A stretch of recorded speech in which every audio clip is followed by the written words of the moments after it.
The features of a business phone system and the freedom of a cell phone with our iPhone and Android apps. Features include multiple extensions for your team, calls forwarded to your mobile phones, voicemails transcribed and emailed, and so much more. See how it works at grasshopper.com, the entrepreneur's phone system.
Time for another installment of Younger Life, youngerlife.org/live to check it out right on the little tube there. It is Rick Federici. Good morning. Good morning. On the way in. How's it going today, Rick? Mary Anthony, I'm always doing great when I sit across from you, stand across from you, and we portray to the audience all the cool things in life that we call Younger Life. We'd like to thank our executive producer, Sanders, today, and the technical team, of course, and all the fine folks that are out there, including one of our fine folks that make it happen, LaPorte Hospital, in terms of giving us today's wonderful guest. I know it. I am so stoked about what we're going to be doing today. Let's talk a little bit about our guest today. I'm excited. Gonna be great. I'm excited because we've been talking about it for a week. And it's been nice. I'm still working on compiling questions and making sure that we get all the email ones. You know? Well, I'll tell you right now, I'm going to flip it around. Rebecca, Andrea, Kelly, and Ebony all have questions for Ask the Pharmacist. And it's kind of cute because how do the ladies have the same thought process as some of us men? Oh, I know. I've already been joking that I'm going to say, okay, please tell me do wrinkle creams work? Ebony. That is Ebony. Oh, that's funny. Ebony. Oh, she and I need to do coffee for sure. That would be good. There's a lot of men out there, including, like a Rick Federici, who, I'm digging the world, and I love life, and I love how it comes, into the light of life. But you were always looking to look better. I always say this to a lot of our team members here. My skin to me is very important, and things like that are happening. You hear those little dingers going. That's it. That's so cool. So this is going to be great. So Cindy Treble is our pharmacist that is going to be with us today. Fantastic. Here on Younger Life. And should we try to see from Studio 2 if she's ready? Yes, let's check it out. Cindy, are you there with Younger Life Live today, and how are you? I am great. Good to be with you all. Cindy, I am so excited to have you aboard just because I could sit here and chat. And by the way, this is a commercial-free, basically, hour. So we take this straight up. Cindy, are you ready for an hour with us or what? I am. All right, Cindy. Yay. See, she's got the great energy. That's it's right. Ask Love the Pharmacist.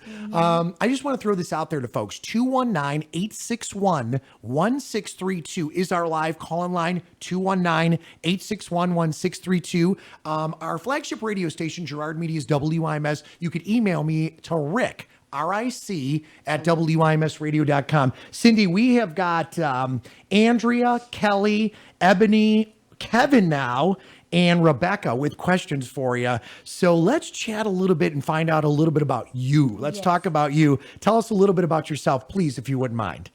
Sure. My name is Cindy Treble. I'm a pharmacist at LaPorte Hospital. I've been with the organization for about 4 years now. I actually have been a pharmacist for over 20 years.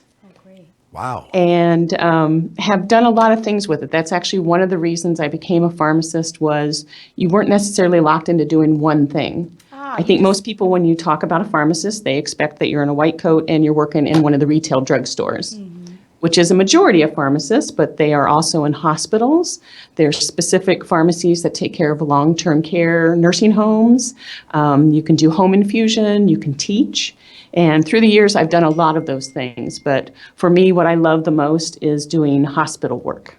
That's fantastic. She already answered one of my questions. I was just going to say, I was I'm going to ask loving what this. drew you to pharmacology in general. I was really interested to hear that. I think that's great. I love the aspect that you're not just tied, to one area, one thing. It is such a broad environment, Sure. really, that you can kind of utilize those skills. So, could you tell us some of the schooling involved? Yeah, there's accredited pharmacy schools. It currently is a 6-year program, and you do the first 4 years or more book work, and then in years 5 and 6 you do a lot more clinical work, almost like physicians that do residencies when they get done with medical school. Okay. I want to ask too, is this something that all along in your life, is this something that you wanted to do? Because I'm telling you, my daughter, which I'm very excited about, is going into nursing, but she's got her hands and her thought process in a number of things. Is this something that, Cindy, that was in your thought process as a young woman, going through school and stuff like that to this point? Or was this something that as you got into your studies, you're like, this is what I want? I kind of fell into it. It's kind of interesting. There's a funny little story. When I was in 4th grade, my mother was a nurse. And so sort of that caring healthcare, that I grew up with a lot of that. So I knew I was interested in doing something. But in 4th grade, we had health class, and they were talking about blood and corpuscles. And I came home and told my mom I didn't like blood, I didn't like corpuscles, so I was never going to be a nurse. Yeah. So there are don't blame different you ways there. to help care for patients. Certainly nurses are much more hands-on than what a pharmacist is. I loved math and I loved science. And so when I started looking at things, if you were going to be a chemistry major, which is one of the things I was looking at, you're going to spend a lot of time in a lab. And I really, really, really like people. I really, really, really didn't like labs and test tubes. And then I realized pharmacy, I could use my math, I could use my science, I could use people skills and help people. And so I ended up going to Butler University in Indianapolis. That's fantastic. That is great. And how many Very years good story. is that? Is that something that is, 4 years, 6 years, 8 years? What is that, if you don't mind me asking? It is a 6-year program now. 6. Uh-huh. And I was going to say, 6 years, not to be unique, but 6 years is kind of typical for that college student these days, even if they're getting, their bachelor's. Is that considered a bachelor's on that one, Cindy, or is it just a higher? You come out, it's a higher degree. It's called Yes. a Doctor of Pharmacy degree. Wow, that's cool. I'm curious, Cindy, during your schooling, you mentioned your mother being a nurse, and did you waver at all, about maybe saying, oh, okay, while you were in school, thinking maybe I could, go to the nursing, or were you that focused on becoming a pharmacist the entire time? I really was locked in. When I That's went to nice. Butler, I actually started working at IU Hospital downtown in Indianapolis as a pharmacy technician, and I worked midnights. So I actually worked mixing IVs and chemotherapies and all sorts of things. So I did that at night to put myself through school. Wow. And once I got in there, I really loved hospital pharmacy, and I knew doing that was what I wanted to do. That's fantastic. That is great, and obviously you're very good at it. Been doing it a long time. Can we start asking a few questions? Let's ask some We questions. have a lot of questions today. I think you're going to love this A one. very basic one that I have is: should we be taking a multivitamin every day? Why or why not? That's a good question. The answer is if you are very conscientious about what you eat and you're getting the right amount of fruits, vegetables, protein, all the things we should be eating every day, then you probably don't need to take one. But let's all be honest, I don't think any of us are at 100% pristine eaters. And unfortunately, in America, our diet and fast food and those sorts of things are calorie rich, but not always nutrient rich. So a lot of times it is recommended that you take a multivitamin. Now, what I would recommend for people is that you find a quality brand, go to one of the retail chains, take a brand that they've got on their shelves. If you have a lot of off brands or super cheap brands, they are not always created equal. And you want to be sure that it's going to dissolve and get absorbed. If you're going to spend the money to take the multivitamin, you want it to work. I appreciate you saying that. That's kind of where my thought process gets a little clouded. I feel like, you hear a lot of information about some vitamins. The vitamins are not created equally. Some of them are. Explain though. Are you saying like generic to? Well, no, I just mean it doesn't mean it's not generic versus national brand. It's just specifically the vitamins. Some, they say the way they're made are really like taking garbage. I mean, it's nothing. It's not going to help you. It's not going to hurt you, but it's not going to help. So I think that's where I get a little confused. So I like that you say go to a local chain and speak to actual pharmacist. Is that what we should do? Is Sure. Ask Some questions. Get some ideas of what you need to do. Okay. The supplement industry is regulated, but it's not as highly regulated as, say, prescription medications. So there are dietary supplement guidelines that we have now. There used to be nothing, and then a law got passed in '94 that required supplements. It required, when you look at the little box, like the little food label, now there's a Yes. dietary supplement label. So there definitely is more information for the consumer than there used to be. And they're supposed to meet certain standards, but it's not as rigorous for them to sell a vitamin as it would be if a pharmaceutical company was going to sell a prescription grade medication. Yeah, there can be good companies, and then there could be questionable companies. So and that is, one of the questions too that we are getting there, Cindy, was from one of the folks that actually emailed us in, was really wanting to know, they're listening at work, which we so appreciate, the difference between, and I put this loosely because with all due respect, generics versus name brand when it comes to that, and the potency of whatever it may be. So for example, I use for high blood pressure, and I've mentioned this on the show before, I use a generic of my high blood pressure medication, and it works perfectly for me. The one they originally gave me and prescribed to me was, I guess, the real one. And it was freaking me out. It was like too much. So for me personally, it worked. If you wouldn't mind me giving your personal opinion on this, and obviously your opinion's your opinion, and we are not doctors on this side. We always say that, Cindy. We are not doctors. But can you help us with that a little bit? Because it may work for some and it may not work for others. I'm just curious. I would love to, because that question comes up a lot, and there can be some differences between the brand and between generics. I'll start with, there is what's called the USP, and that stands for United States Pharmacopoeia. And that is essentially the compendium that we use in the United States, and it catalogs all drugs and what their ingredients should be, what the purity should be. There's just lots of standards, and that's what the FDA uses to look at medications. That being said, the difference between a generic and a brand, every drug entity is given a generic drug name. Then a drug company, perhaps the one that originally researched it, can give it its own brand name, and they get a certain amount of patent life. So they can exclusively sell it to recoup their money that they put into research. That typically is 17 years from when they discovered the drug entity to when it comes to the market. So they have 17 years. If they get it to market in 12 years, they can have the brand for 5. That's how it works. So when that time, total 17 years, is up, then any company can make an equivalent product. Now, this is where you were talking about brand versus generic, and are they equivalent? So there's these standards, and it's identity, the strength, the quality, and the purity. And they look at how that drug gets absorbed in the body, how it gets distributed in the body, how it gets metabolized, and how it gets excreted.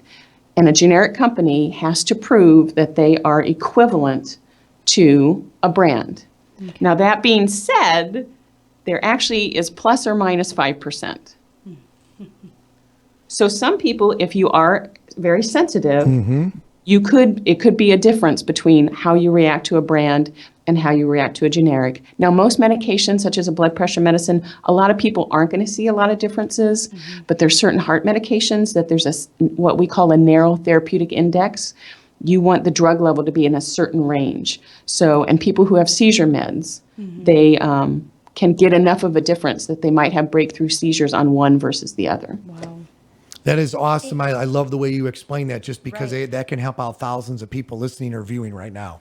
Thank you. It does. It does help. I'm curious when we were talking about, you mentioned right when we started at the beginning of this topic about the FDA, not regulating supplements, but they are regulated now according to the new law that has passed. I'm curious why they don't regulate supplements. Is it just, why aren't they regulated? Part of it really actually is administration and costs. Okay. It costs a lot of money for a prescription drug, to do all the clinical trials that are required, and to have the FDA staff to then look through all of that data to get drugs approved, to follow up on side effects, to do post-marketing analysis. Right. If you think about if you just think of the vitamin aisle in your, local drugstore, Right. and the number of brands just there, it really just becomes astronomical to try to have every single one be researched at the level that prescription drugs are. Right. Now, there are some safety things, and actually, I have some information that is probably good for that. Okay. That people are encouraged, if they have any problems or if they have any side effects, whether it's an over-the-counter medication or a supplement, that you can report it. And that is through the FDA, and there's it's called the Office of Dietary Supplements that now takes care of oversight for all of that. And you can call 888 Safe Food and make a report, or you can go to safetyreporting.hhh.gov and report if you think there's something wrong with the product, or if you had a specific side effect with a product, and we can report it that way. I think And then that's they great compile data information. on manufacturers and that sort of thing. Cindy, that's huge. I think that's a great piece of information Love to share. that. I think, occasionally, supplements, you're right, it's overwhelming when you're looking at them on the shelves, and that's when I begin to think, oh, I wish these were FDA approved. Then I feel like you wouldn't be so nervous to take them. But because we all are so different, you might, you take something and you may think it is not related to that, but you may have a weird kind of reaction. It's nice to know that it can be reported somewhere rather than just saying, oh, these don't set well with me, throw them out. At least you can report that somewhere so someone else may be aware that that's a possibility, or eventually if enough people have a reaction, that would have to be pulled then. So I think that's fantastic. Thank you for sharing that. Yeah, I actually wrote that's that down, great. the number again. 888 Safe Food. I Safe like Food. that. I do That's, too. we'll Yeah. throw that That's up on easy Younger and- There Life. also are a couple other supplement resources Please. that are really good. The NIH and the Office of Dietary Supplements, they have a website. So you can go there, and they actually it's divided into 5 sections, but one is just health information about dietary supplements. Okay. So they'll have fact sheets, and it will include what recommended dosing should be, what research has been done. And so that's a really great resource. They have a couple downloadable publications. One's called Herbs at a Glance, and another one is called Using Dietary Supplements Wisely. Wow. And those are really good resources. And then the USP that we talked about, Right. they actually have a website. It's called qualitymatters.usp.org. Okay. I have a question. So that's better than just a basic Google search. You can actually go and get some really Right, good scientific absolutely. information of what you should do. Could someone take too many supplements? And That- what are the risks associated with taking too many? That is a great question, and the answer is yes. I'm going to back up and talk about just natural products in general, supplements, herbal products, because a lot of people think just because they're over the counter that everything's perfect, you can take them all the time, they're really safe. The analogy I always like to bring home with people is if you go out and you take a hike in the Southwest and a rattlesnake bites you, that's 100% natural, but it still can kill you. That's a great, wow. great analogy. I mean, There you absolutely. go. That So- one you'll remember for sure, yeah. So yes, there's, when we talk about just basic vitamins, most of the vitamins are water soluble, so you'll just excrete out what you don't need. But there are fat soluble vitamins such as vitamin A, vitamin D, vitamin E, and you can get toxicities from those. Vitamin A toxicity, you can get dizziness, headache, and in worst case scenario, it can cause intracranial pressure and swelling, and people can go and have seizures. Vitamin D can cause you to have too much calcium in your bloodstream, and that can negatively affect your kidneys and your heart. There's always concern about poisoning from like iron overdoses, that sort of thing. So every supplement that you take, many of the drugs that we have, we originally found them or found the entities contained in plant products or in natural products. Now with science, we can synthesize those down to a specific ingredient, but a lot of times there is validity to use of supplements for different conditions. But you don't necessarily want to add one on top of prescription medication without letting your doctor know or talking to your pharmacist, because you essentially are potentially maybe doubling up your medication. Right. Along these lines, we had a question that occasionally people might substitute, they may take a supplement versus their prescription medication. For A lot of example, people do that. This is one of the examples that we had. Someone with high cholesterol, a common substitution is to take the red yeast rice and CoQ10 instead of a statin to lower their cholesterol. Is there any data to support that this actually works, and is this even safe? There is some data. Again, the concerns are with the red yeast rice. The reason people are really looking at that, it contains a chemical called monocolin, and that is equivalent to a prescription product called lovastatin or Mevacor. Actually, finding that entity is one of the where they jump-started the whole statin class of the medications that are used to lower cholesterol. So it can be found in red yeast rice, so it does have some effect. Again, some of the concerns are that red yeast rice is a fermented product. So depending on the kind of yeast they use to ferment it and the process, the amount of that chemical in it can be very different. And actually, they did some studies on the brand products of that, and it was shown that across the board, there was 0 to 0.5% of the active ingredient. So some of the products you would go get, there was actually none registered at all. So does that mean, obviously, not to be a goof, but to explain this to our audience, listening and viewing, it really wouldn't do anything. It's not helping you. It's not hurting you, but it's not helping you, correct? Because there's no active ingredient. Is that correct?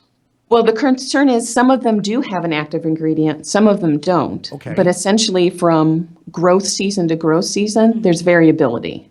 Right. Where in prescription products, we often find ways to synthetically produce them. And so we have a much more consistent purity, strength, quality. The CoQ10, that's interesting. That's a little more controversial, but there's really actually...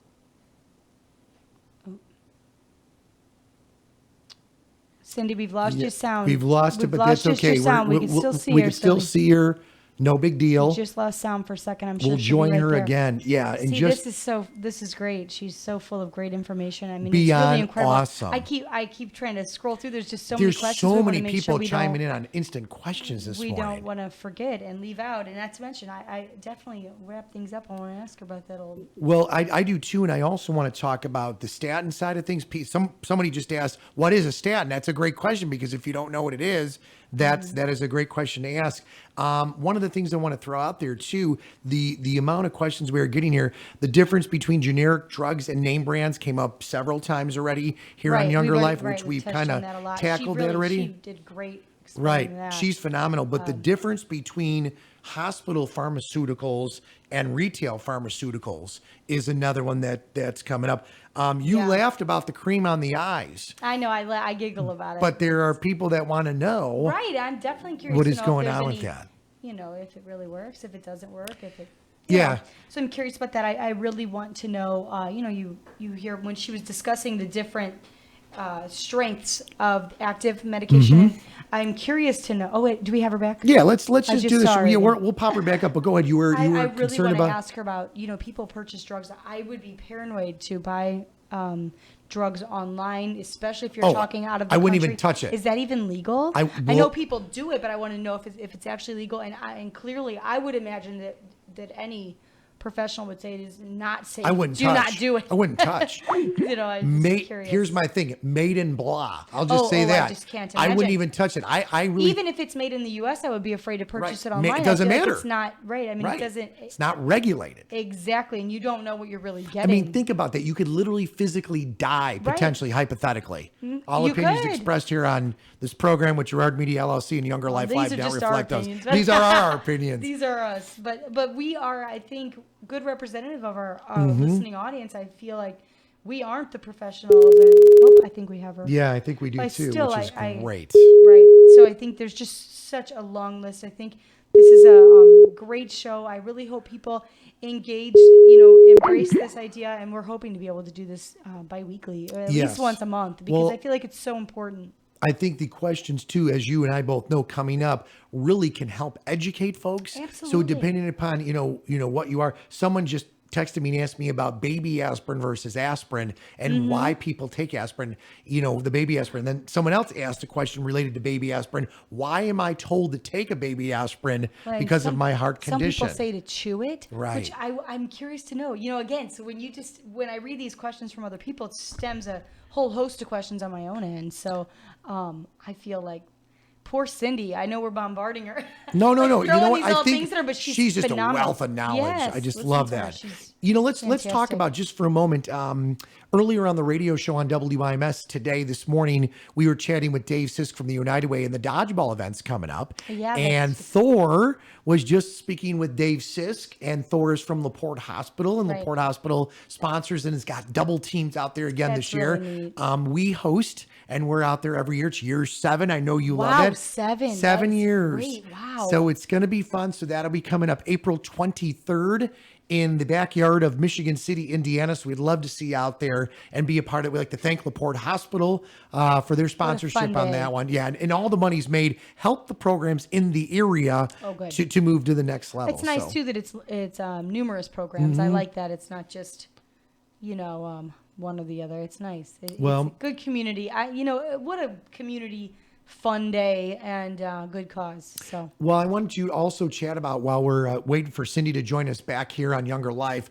Let's chat a little bit about tomorrow's show on Younger Life. I'm really excited about this Right. production. Let's talk a little bit. tomorrow we're doing the Spark Lab stuff with the LaPorte County Public Library, which was so great. I mean, it's such a cool concept. It's robots, it's computer programming. It even does the music a little bit. When we were talking about the piano keys plugged into the carrots. That's which what again I is love. That just- was my it's favorite just, part. It's just so cool. And then 3D printing, which is just amazing. And we're always hearing new things about 3D printing and the advances in that. And really the potential there is enormous as far as what can be done to help out around the world on medical aspects, on all kinds of different big issues in the country. So I think 3D printing is fascinating and honestly intimidating when you think of doing something like that. But then you go and you see it broken down into these ways that are just so great and so great to learn new things. We're always learning new data on stepping outside your comfort zone and learning new things helps decrease your risk of Alzheimer's, dementia, and just really keeps that brain growing and keeps keeps you smart, keeps you young, and that's what we're all about, here at Younger Life Live, finding new ways all the time to stay younger longer. Here's a really, really great question. I'm actually telling them, stand by for your answer here on Younger Life. Someone wants to know they've got freckles on their shoulder and their back, and they were wondering, obviously, potentially sun damage, but is there a way to get rid of those freckles in general? That's kind of a very unique question. I don't know if there's a is. cream or if there's Right, something I out mean, there. Yes, definitely. And I know that at least Cindy will be able to touch on that. I would say if you have something that's concerning, don't wait, call your doctor. Well, I mean, I would definitely say that really about any of these things. That's the other great thing. Pharmacists work literally hand in hand with physicians. I think that's why they're such a great tool. I'd love for her to explain that side of it too. And if I would be curious to know, she's so knowledgeable. Has she ever been tempted to do additional schooling? She would be a doctor. I mean, she just How is many so more good years, at though? Is that the 2 years? That's why I asked her, because she was 6. I know she was already at 6. Right. And like she had touched base on, much like a a doctor, you do, a residency of Mm-hmm. sorts. So, I mean, really, I think it's fantastic. It's always fascinating to me, again, why people choose those fields. I have a friend that's a pharmacist, and I enjoyed science and math in school, but I can't imagine enough to say that you're going to do a career out of it. But at the same time, it is so amazing to know the aspect of this, and you are helping people out in such a way that even their doctor can't sometimes. The doctor can't spend an enormous amount of time when you just have a question due to a medication, So that's why I think it's just amazing. I really...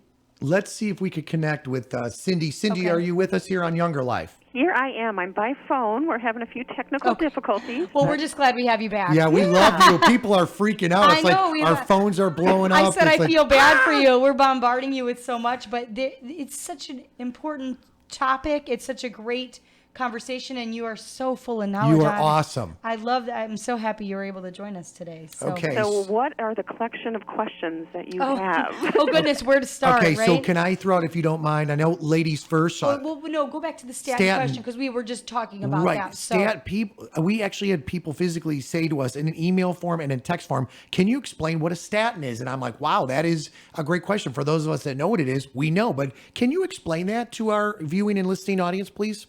Sure. It's actually a whole class of prescription products, and they're used for lowering cholesterol.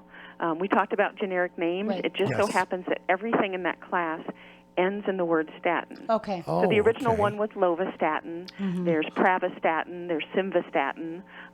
So a lot of times in our lingo, we end up just saying statins, and it refers to that whole class of anti-cholesterol lowering medications. Okay. That makes sense. And so the red yeast rice, when it does have the active ingredient in it, mimics that. It's not as strong as using an actual one, but it does mimic that, which is why people are interested in using it. Can I ask a question on that? Because I would be concerned, and I would just say, because this is so important, your body, no matter if you're someone that doesn't drink or party or do anything, and you're really healthy and you're actively, trying to keep yourself looking good and feeling good and all that good stuff, eating right. But in your opinion, and I'm just asking your opinion on this, I don't know, I wouldn't feel safe doing something that was like that on the side, that other thing you're talking about that's not really approved, that you were saying previous to You mean you the jumping back on. substitution The versus the substitute, I wouldn't be prescription? taking a substitute ever. What do you say as a pharmacist? I mean, can you give your opinion to that if someone asks you that question? You know what I mean? Certainly. First of all, I go back to talking about supplements and just, taking a supplement because it might make me healthier. Especially something like a red yeast rice or there's other supplements that do have pharmacologic actions that you could take. But I would caution people that when you're considering whether to take one or not, I would ask myself, would I go to the doctor to get a prescription to treat this, help this, whatever? If the answer is no, then you don't necessarily want to be taking supplements, 24/7 all year Yep. long. That's a good point. I know, people take dietary, I'm talking like 2 diet supplements all the time. And I think that's so scary. Not that it isn't tempting, some of the claims, I just feel like, I don't believe any of that. Well, I don't believe it either, but I think it's very tempting to know, it's over the counter, it's probably fine. But then you do hear instances of people actually dying due to, Heart attack or whatever. Right. And so I think that, Cindy, that's a great point. If it's not something you're willing to go to your doctor's office and say, could I get a prescription that would do the same? If the answer is no, I would be very hesitant to take it. Or maybe take it in with you. I know, on a total little side note, there is an all-natural cough medicine that I've taken into our pediatrician to say, my children, is this okay if I give them? Is it a he was generic? No, I mean, it's an all natural, so it's considered, Definitely, I would encourage people to partner with their doctors. And even if they want to try non-pharmaceuticals, definitely do it with your doctor's knowledge, especially if they're prescribing other medications, because there definitely can be interactions. But there are things, if you had a mild form of depression, there's St. John's wort. And clinically, there have been studies. You can use that, and it treats depression. That's fantastic. But only mild forms. Right. So again, partner with your doctor if you want to go down those avenues, and they can be monitoring for side effects. And that leads into a great question, Cindy. Do you work with people's physicians on a regular basis? Then I imagine you kind of, especially on the hospital level, you work with physicians all the time. But even in a pharmacist at a retail store, is that going to be the case as well, where they can work with your doctor if you need them to?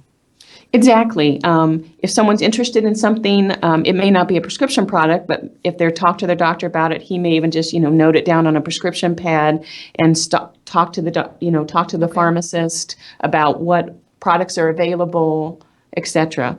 What I encourage people to have a lot of information, and some of them do have merit.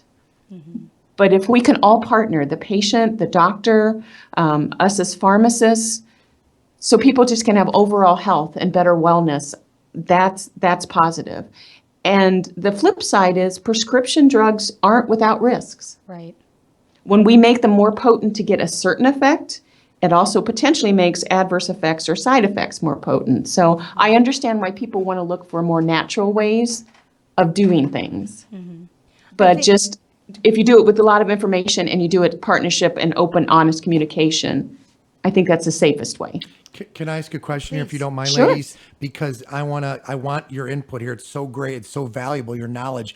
What example can you give us when you said you'd like someone to try something natural? Can you just throw out an example, Cindy? And I don't mean to throw you on the spot, but I'm kind of just curious as me. Well, I think her example of the St. John's wort is Right. a great example for someone that's not, that may just, be stuck in a little rut or something. I think that's a great idea. But I would certainly say, I'm sure Cindy, I don't want to put words in her mouth, would say, talk to your doctor anyway before you started and say, can I try this first? That'd be a great way to kind of transition if you need further.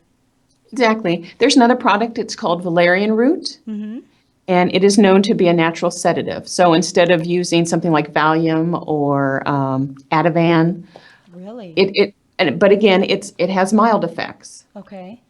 So if someone has a high level, clinical anxiety disorder, it's probably not going to help or cure them. If someone is, again, has a mild case of it, it potentially can. But again, work with your doctor so that they know. Right. And what about melatonin? I was just going to say that was We that was a had talked text. about that once. Ask her about And sleep. somebody had asked. I remember Yeah. that before too. We've had actually a couple questions. The Yeah. last time we had a pharmacist on discussing a book, and we had a lot of people interested to know about the safety Safe and validity of ways to, yes. Can you please help us with that? If you I don't mind? can. Melatonin is actually one of those that has lots of clinical data. It has been borne out. It is a chemical in your brain that is related to sleep. It helps if people have a deficiency. It's going to work more effectively. But if people are having difficulty sleeping, you can take anywhere. There's over-the-counter products are usually 3 up to 10 milligrams. The average dose would be 5 milligrams. But it has been clinically shown to help. It also helps with jet lag, trying to readjust to a time zone. So when you start trying to sleep in your new time zone, you take the melatonin at that bedtime.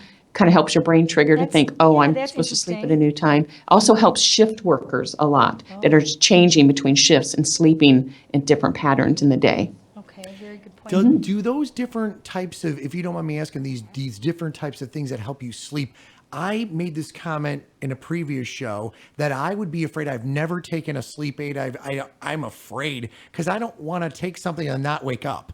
I don't know. That may sound weird from a 49-year-old guy, but is there a scary thing like that could happen, Cindy, where you take something hypothetically and then You would have to take an awful large dose of anything that's available over the counter as a sleep aid and not wake up. Okay. Now, what you potentially are going to have, and some people feel, it's called a hangover effect. okay. And so if you take something like Benadryl or diphenhydramine, which is in a lot of the sleep aids that are over the counter, it makes people sleepy, so you sleep.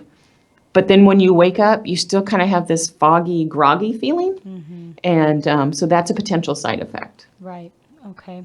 There's so many good questions. Can I ask about, this one I think is scary and why I definitely want to address it. Someone had asked about purchasing prescriptions on the internet, even internationally. I mean, outside of the country, I cannot imagine that would ever be recommended. And certainly, even even in the country, I would imagine that would still be, no matter the price difference, I feel like that still is unsafe. Is that right, Cindy? Not a good idea. Yeah, unless there's a few registered online, but they really, in the US, we've kind of not encouraged that just because there can be so many frauds. Right. So, they can have the correct packaging and labeling, and who knows what they sent you in the bottle. Let me address the international one. We have all these USP and the FDA and regulations looking over the purity and quality of the medications in this country. Those standards are very different or non-existent depending on some of the other countries that you'll come from. And technically, if you order something online and you have medications shipped to you from outside the country, that's considered importing pharmaceutical products. And unless you are registered with the government and the FDA to do so, it actually is against the federal law Okay, to do good. that. That was the other question. Is it legal? That's, Right, so seems it's actually such not a scary legal. thing for me. I forget to say, is it legal? That was the question. I can't imagine that it would be legal and definitely not safe. Please, people, do not do I would that. never. I think can't that's imagine crazy that's to scary me. to me. What would make someone buy something Well, off it's the unfortunate, internet? but a lot of people, I feel like, price but I want to say you get what you pay for, which Death. I mean, I'm scared of yeah. death. I'm I just sorry. find it so another That really, actually, yeah, that brought up a really good point that I would like to kind of address here. Unfortunately, a lot of medications are very expensive. They are. And people either are underinsured, or even if they have insurance, copays can be Right. just mind-boggling and not sustainable. There are prescription assistance programs Okay, out that's there. a very good point. If people are on brand name prescriptions, you can usually go to that company's website and actually look up assistance programs. But there's actually a great website. It's called Partnership for Prescription Assistance. Partnership for prescription assistance. Is that a .org or .com? I believe it's a .com, but Partnership for Prescription Assistance. Okay. And it pairs up pharmaceutical companies, doctors, advocacy groups, and it's totally free to the patient. Okay. And if you have Medicare issues, they have people that specialize in that, Medicaid, connecting people to the right prescription assistance program, HIV programs, diabetes supplies. And they have a page that's all these links, and some of them are disease state specific, a cancer society, that sort of thing. There are other links to aid assistance, but it is a wealth of information. And what's nice is it's all in one spot. That is It's fantastic. pparx.org. pparx.org. That is so awesome. That is a great piece of information. It Thank is you so fantastic. much. Is that something, if someone comes into a store pharmacy Mm-hmm. and to fill a prescription or something and find that it is a lot more than they had intended, is that something that most pharmacists, they're going to know about to be able to say, okay, obviously you can't let them take it if they can't pay for it, but say, let's find you a way to do this? Or do you find that most pharmacists are Yeah, a lot of willing to times do that? we'll either call back to the physician and see if there's an alternative Okay. that is less expensive that he might consider if someone's insurance doesn't cover a particular product Right. and that sort of thing. Okay. Then also we'll assist patients in looking into some of the company-specific pharmacy assistance programs, but that's one that I've found through the years that I refer patients to. Okay, so I'm just looking at the website right now. Again, it's pparx.org. Exactly what you were saying, Cindy. You could actually put in there what you are taking, and then it kind of gives you the insight. It gives you that assistance. That piece of information is gold. That I was think so too. wonderful. I think that's fantastic. Another area I really don't, I hate to keep rushing. I just know there's so many things that people wanted to know. Drug disposal, medication disposal is an enormous topic that we kind of, you hear a lot about it. Is it one, dangerous for the environment for drugs to be disposed of improperly? And you hear occasionally that the police department or somebody will have a pill drop off. Does LaPorte Hospital do that, or will they ever be doing that? Is that something regular, or where else should you be able to take drugs to dispose of? That's an awesome question. Everybody's old pat answer was, you got old drugs, flush them. We have found that is really not a good idea. Even with treatment plants, sometimes it can overwhelm the systems and things aren't always getting filtered out. People who have septic systems, that sort of thing, it can leach into groundwater. So there are definitely some very concerning environmental concerns about how we dispose of medications. In Indiana, there's a Department of Environmental Management, and they have a website, and you can go by city and county. So for LaPorte County, the two approved places to take drugs are either the Sheriff's Department, and they will accept all drugs for destruction 24 hours a day. You can take them to the Wow. LaPorte Sheriff's County. The other one is the Solid Waste District, which is our, disposal Sure. area. What they do is they periodically have monthly drives for hazardous HHW, hazardous household waste. And from March to October, they'll have different dates, and they have this little mobile truck that they set up. And they will take things from chemicals to paints and prescription medications. Wow. The only thing they are not allowed to take are any controlled substances, so anything that's a narcotic, that sort of thing, they're not allowed to take. But they do have that. I have been with the organization for 4 years, but I mainly deal with the inpatient side. So I'm not aware that we've had sort of a take back kind of initiative, Right. but I certainly think that would be an awesome thing for us to explore, I think so too. Yep. to look at, like maybe during health fairs, et cetera.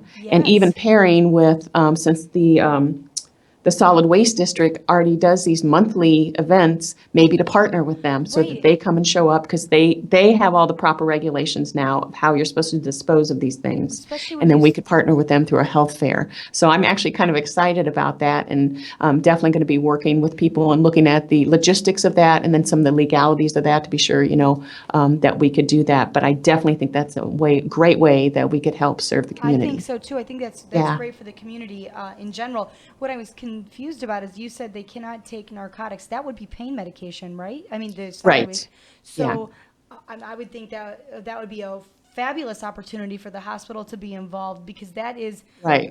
we all hear how addictive pain medication is, and the drug epidemic kind of spirals out of control stuff. You know what I mean? So I think Yeah. that since the waste district isn't able to take that, Well, it would be I'll vital. tell The you- sheriff's department is, and then potentially okay. we might be able to. We'd have to look into that. Yeah, I was Okay, just gonna say, it would ladies, be- it's imperative that we have somewhere that can go. We do. A lot of the Okay. local police departments on the radio side of this show, we've been involved for many years, and a lot of folks out there listening right now where they actually do that. Okay, In fact, great. someone just said LaPorte Police Department takes them too. I think that's You take out of container and perfect. put in plastic baggies. I know Michigan City Police Department, several of our areas through Northwest good. Indiana and our listening audience area. The other thing is too, what Cindy brought up, these things that the solid waste district does, absolutely incredible, because from the plastics to the paints to the tires to the narcotics and actually to the syringes, they do a lot for the diabetics. They do. They and do sharps. Wow, these that's scary. So there's a Sharps. lot of things, but it just depends, because each one of them is different. And Cindy, we at Younger Life, I'm speaking for our team, right? Yeah. We would love to be out there, because when you go out to these events, there's lines of cars going out for miles and miles. It is unbelievable, but that is great. good. So yeah, it's absolutely Yeah, incredible. That's a very good point, and I hope people take advantage of that. I think it's a very good opportunity to keep the drugs out of the environment and certainly out of the hands of those that don't need them. So I think Exactly. that's really good. Oh, let me see here. There's just such a long list of questions. A silly one on my own thing. I kept joking I was going to ask about wrinkle cream. So, do any of those claims have they ever actually been validated that you know of for the anti-aging, anti-wrinkle cream stuff? I said there's so many questions I have to No, ask. there's so many questions. Yeah. Some of them actually do work. It's not going to be a miracle, and most of them you have to continue using them. Okay. Some of them have effects that it will affect your collagen, or it will actually just shrink, around your eyes so that it's not as noticeable. So you always look like you're like smiling or sleepy or something. That's the Botox. Yeah. Okay, thank let me ask you a anyway. question here, because I would never, and to each his own, I'm not going to touch it. I'm not a doctor.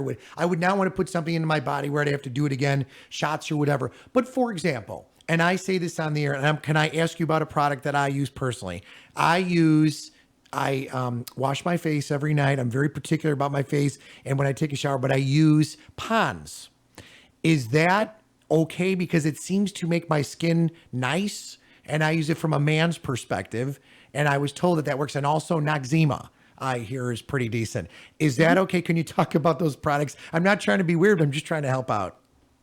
First of all, your skin looks lovely. Thank you. Woo! Thank you. Thank you. See? Actually, using moisturizers is not a bad idea, especially using moisturizers that have SPF in them. That's what I was going to recommend to people. If you're going to be using one that has some sort of SPF for sun protection, that actually, more than just the cream itself or its effects, long-term repeated effects of the sun are one of the number one things for causing you to age faster, get age spots, that sort of thing. So if you can use a daily moisturizer and you have a cleanser that, and a lot of times it's like test it out. So what may work for me, somebody else's skin may be sensitive to it. Certainly things that have parabens in it, patients are potentially going to have a higher chance to have a reaction to that. Here's a question. Someone just said, and this is going to be goofy, and I'm sorry, ladies, if this makes you laugh. This is a question. Ask Cindy. I love her. You got to have her back. What about Preparation H around your eyes to reduce puffiness? Models have done this forever. Now, I've never heard this. Right. Is that true? Sadly, I have heard this, and I've fielded this question in my lifetime. Oh, how funny. Wow. Is that a real one or what? It actually, it's one of those fine lines as a pharmacist. Like, what will you recommend? Preparation H is made to be a rectal product. Right. Okay. That being said, that's still going on your skin. You definitely would not want to get it in your eyes. Okay. But the general idea with Preparation H, and there's emollients in there, and there also are some vasoconstrictors, which is the reason it helps hemorrhoids and helps with the itching of hemorrhoids. So that shrinks swollen tissue. Okay. So if that is the action and you would choose to put it on your eye, though it is not a product that's made for such, She's so we could politically imagine. correct. You're fantastic. we could imagine that it would actually cause some tightening of the skin Yes. and the tissues around your eyes. That's so. funny. That Yeah, makes it So there is some potential validity to that. Am I going to full on endorse it? No, exactly. That's funny. I know there Oh was my one Rick gosh. had mentioned. I didn't want to forget when you mentioned the SPF. We had a listener send Rick an email about freckles on, you said, the shoulders. Shoulders and the back. And we're curious if that anything that could remove them or lighten Yeah, them or lighten something they were the concerned about. pigmentation of it. Is There that- are a few products out there that are touted for whitening age spots and lightening them. They can to some degree, but a lot of times once the freckling or the age spots on the face have begun, it really is hard to get rid of all of them. Now, some people have even gone to dermatologists and done high-end like laser treatments, but that's a pretty expensive route to go. Okay. Well, you have been a wealth of information. We've There's about so come to a many. wrap. Yeah. Would you come back and be with us in a couple of weeks? Would you mind? I would love to come back. Yes. Fantastic. Yay! Thank you so much. We haven't even touched. There's so many questions. Somebody There's so asking about much, St. yeah. Joseph There- aspirins and this and that. Yes, and about crazy- chewing aspirin for baby crazy. aspirin. You know, there's You so get many your things. questions and I'm going to answer them. Okay, Awesome. fantastic. Look You've done a forward to that. wonderful job Thank this hour you. answering so much for us. And these websites you've given us are so beneficial. I hope I've been jotting them down. If listeners out there have any questions, they can let us know, and we'll try to make sure we pass along that information. So Thank you, Cindy. Thank you have a so much. wonderful Thank day. you. Thank you. You guys have a good day. You Thank too. you. Happy Ask the Easter. Pharmacist is officially underway on Younger Life. Yay. What do you think Yay. about that, kiddo? Oh, I think she's awesome. That My was goodness. so You fantastic. know, I kept thinking we had all these questions, and I thought, oh, you know, we're gonna buzz right through them. This is perfect, though. There's so much good information and these websites. I mean, really, we could spend a whole We- hour talking But about we the have to prescription go. assistants. We have to go. I We know. have to go. We're going to I be on the know. road tomorrow at the LaPorte Definitely, County Public please Library. don't miss that show. It's gonna be great. See you later, Mary Anthony. Bye.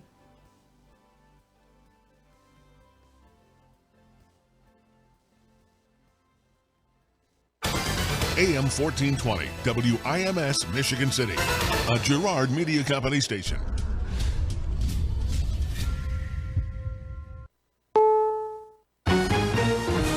CBS News, I'm Vicki Barker in Brussels.